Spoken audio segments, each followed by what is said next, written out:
Investing in oneself before we start putting money and ideas forward that will grow in the future, we first have to look at what the history has been.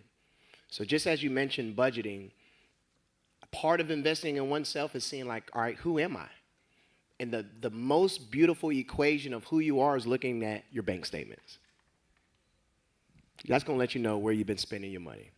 Over the last couple of months, do I agree with these transactions?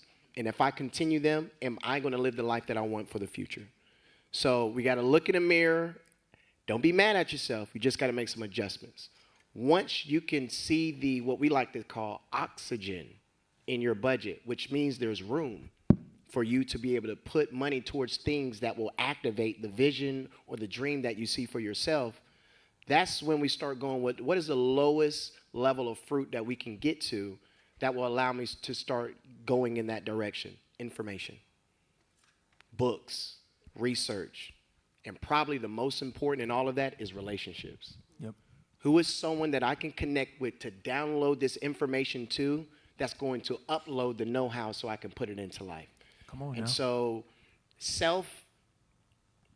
the beauty of the response I was able to give to Kayla is that not only she had a business, she had a vision, she had infrastructure, she had systems and operations. And so if you're sitting here like, oh man, I got a lump sum, I'm just gonna put this all in the business. Take your time, right? Make sure you got your things in order.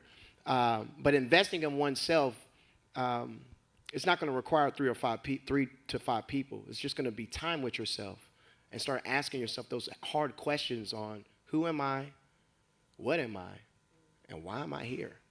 And if you can start getting clarity with those curiosities, then the question on how you use your time, you ain't going to play about that. You're not going to play about your time. You're not going to play about it. I'm not entertaining anything that is going to disrupt me from the direction I'm going. If that is the case, shame on me. So we got to be locked in on what we're doing. And even if you don't know, just be the best version of yourself. And part of that is understanding where you're going and where your money is going. So let me ask one quick question, and then I'm going to fall bite. If I came to everyone's house today, if y'all heard this before, don't answer. If I came to everyone's house today and I had a U-Haul truck and one of them yellow buses y'all pulled up on, and I told you to pack everything up, clothes, shoes, Xbox, PlayStation, Taki chips y'all like to eat, all that.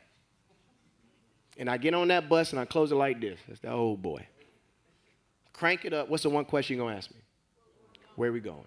Why? Yeah, you got all my stuff. Where we going? What we got going?